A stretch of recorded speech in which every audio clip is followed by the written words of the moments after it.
ሙዚቃን የፈለሰፈው የሙዚቃ መሳሪያዎችን በደንብ አድርጎ የፈለሰፈው ሰው ማን የሚባለው? ቤትሆቨን ነው? ሞዛርት ነው? ሞዛርት። በጣም አንድ ትምህርት የሚኖር ሰው አህያ ነው ይላል አንድ የቤተክርስቲያን አባት። እስኪ በሉ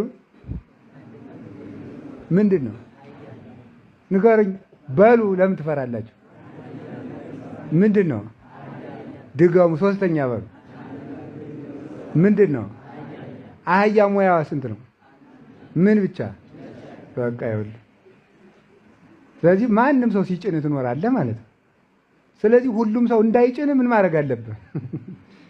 ምን ማድረግ ይገባናል? በየጊዜው መማር አለብን ማለት ነው። በየጊዜው ጥበብን መጨመር አለብን ማለት ነው። ሰዎች የኃጢአት ሊሆን ይችላል፣ የክደት፣ የጥርጥር ሌላም ሀሳብ እንዳይጭኑብን ሁልጊዜ መማር አለብን ማለት ነው። ትምህርት በቃኝ። የኃጢአት መጀመሪያው ምንድን ነው? ትምህርት በቃኝ ማለት ነው። ተምሬያለሁ። እኔ ብሉይ ኪዳን መምህር ነኝ፣ እኔ አዲስ ኪዳን መምህር ነኝ። በቃኝ፣ አልመከርም፣ አልዘከርም ማለት የኃጢአት ምንጭ ነው። ለሚማሩትም ትምህርት ያስፈልጋቸዋል። እንግዲህ ትምህርት ባለፈው አስቀድሜ ነግሬያችኋለሁ። ጉባኤው እንደጀመርነው አካባቢ ትምህርት ምንድን ነው የሚማረው? ሰው ከመጽሐፍ ይማራል፣ 1 ከመምህር ይማራል፣ 2 ከስነ ፍጥረት ይማራል፣ 3 ከመከራ ይማራል፣ 4 መጨረሻስ ከብቃት ይማራል፣ 5 ከመገለጥ ማለት ነው። ከሞት ይማራል፣ 6 መጨረሻ ላይ መንግስተ ሰማያት ውስጥ ገብቶ ይማራል። ሰው እንግዲህ አያችሁ፣ እንኳን በምድር ላይ መንግስተ ሰማያት ውስጥ ገብተን ትምህርት እንዳለ አታውቁም? ግን መንግስተ ሰማያት የምንማረው ትምህርት እንደዚህ ሰባኪ ቁሞ በስመ አብ ወወልድ ወመንፈስ ቅዱስ የሚልበት አይደለም። በየቀኑ ምስጢር ሲጨመርልን እንኖራለን። እግዚአብሔርን ስናውቀው ስናውቀው ስናውቀው ስናውቀው ስናውቀው ማወቅ ደግሞ ስናውቀው መኖር። በቃ አውቀን አንጨርሰውም፣ ዝም ብለን ስናውቀው መኖር። እኔና እናንተ እኮ ተውት፣ እኛን ሰይጣንም የሚነካን አይመስለኝም። እኔ ባይታውያንን እኮ ማለት ነው ዳዊት አላቋርጥም ካሉት በጥፊ ብሎ እኮ ዳዊታቸውን ሁሉ ይቀማቸዋል። ዳዊታቸውን ቀምቶ ደግሞ ምንድን ነው የሚያደርገው? አንተ እግዚአብሔር ካለ ቶ ሌላውን ቶ ጤናህን አይስጥህ፣ ምግብ አይስጥህ፣ ልብስ አይስጥህ፣ ባይሆን እኔን አያባረረልህም ወይ ይላል። በጣም ነው እኮ የሚገርሙ። እግዚአብሔር ካለ የምትጸልየው ጸሎት ባይሆን ሰይጣንን አያሸሽልህም ወይ? መቼ ነው የሚያሳርፍህ እግዚአብሔር? ሁልጊዜ ስቃይ መቼ ነው የምታርፍ ይለዋል።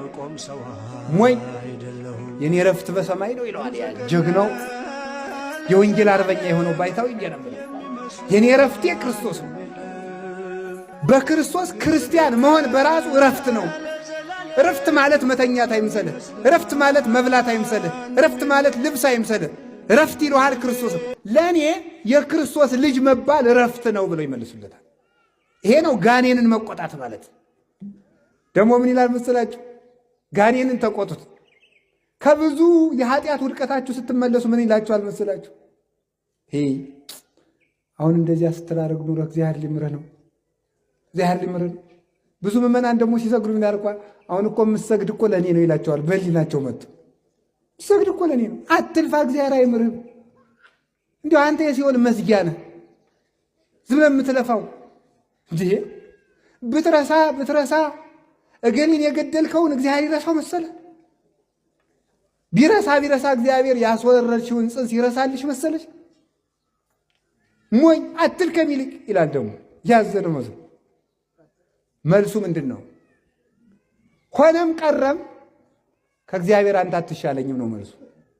ባይምረኝ እንኳን እግዚአብሔር እያልኩ ሞታለሁ። አንተ ነፍሰ ገዳይ ነህ፣ አንተ ደም አፍሳሽ ነህ፣ አንተ ውሸታም ነህ።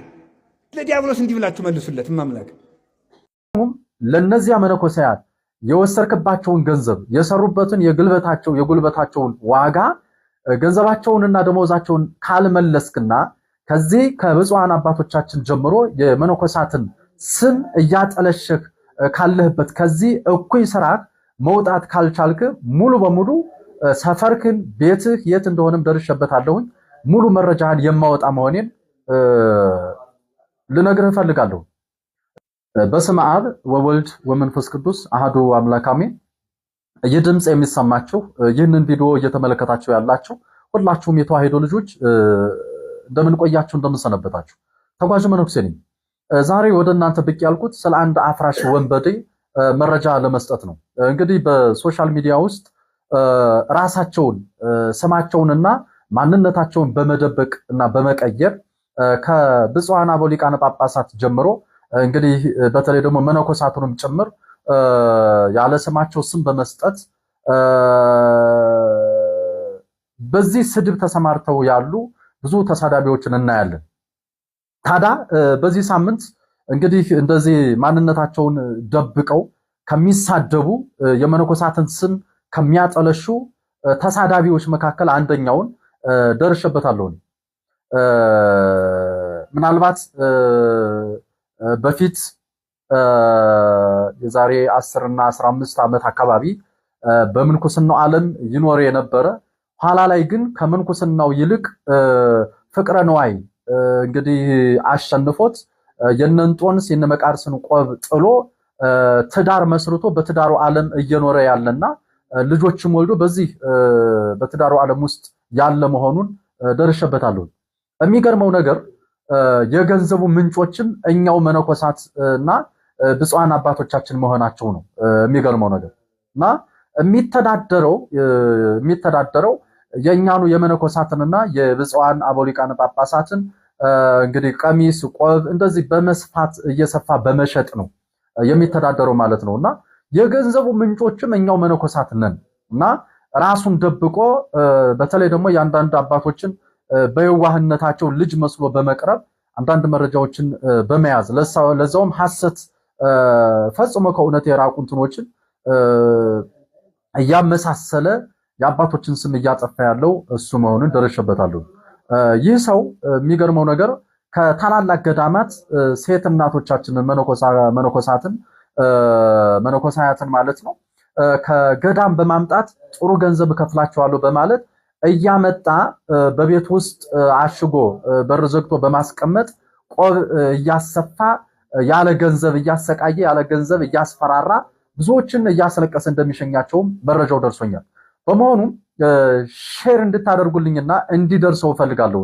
በተለይ እነዚያን ከትልልቅ ገዳማት እያመጣ ከበዓታቸው እያወጣ የተሻለ ገንዘብ ከፍላቸዋለሁ እያለ ካመጣ በኋላ ቆብ እያሰፋ የብዙዎች እናቶችን የጉልበት ብዝበዛም ጭምር አድርጓልና ብዙዎችን ገንዘባቸውን ደሞዛቸውን የሰሩበትን ሳይከፍል እያስፈራራ ብዙ ሚስጥር ብዙ እኔ እዚህ ሚዲያ ላይ መናገር የማልፈልገው ብዙ ነገሮችንም እየሰራ በማስፈራራት ብዙዎችን እያስለቀሰ እንዳባረረም መረጃው ደርሶኛል።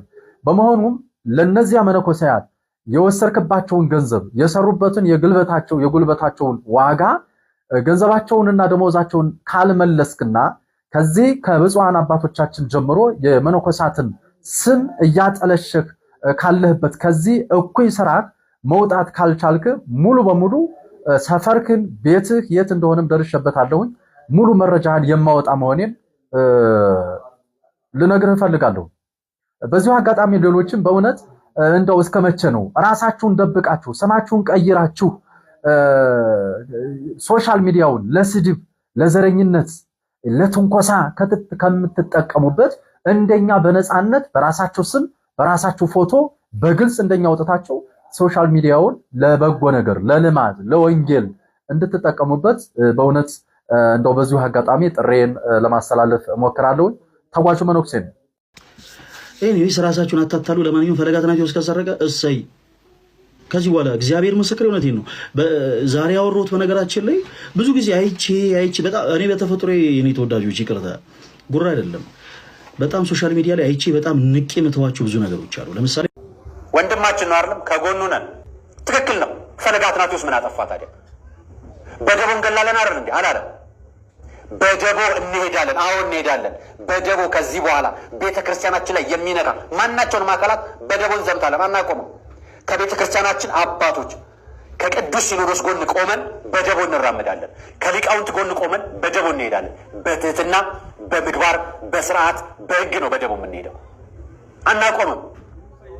እናንተ ደቦ ሲመስላችሁ ድንጋይ ተያይዞ መጎራወር ነው ይመስላችሁ አይደለም? አዎ ደቧችን የኛ ድንጋይ ትህትና ነው። የኛ ድንጋይ ማህበራዊ ሚዲያ ላይ ያወጣችሁትን ሱት አስተምሮ መንቀፍ ነው።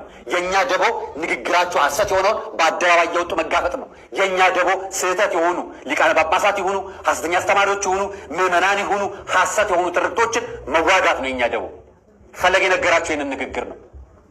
ምን ነው ጦር ይምዘዝ ሰይፍ ካልያዝክ ገጀራ ካልያዝክ ካላችሁት ወንድማችን ነው አይደለም? ከጎኑ ነን። አይዟችሁ። ዛሬ እኛ እንኳን አይደለም ፈለገን ዮኒ ማኛንም ጥለን አንጥለው። የራሳችን ወንድማችን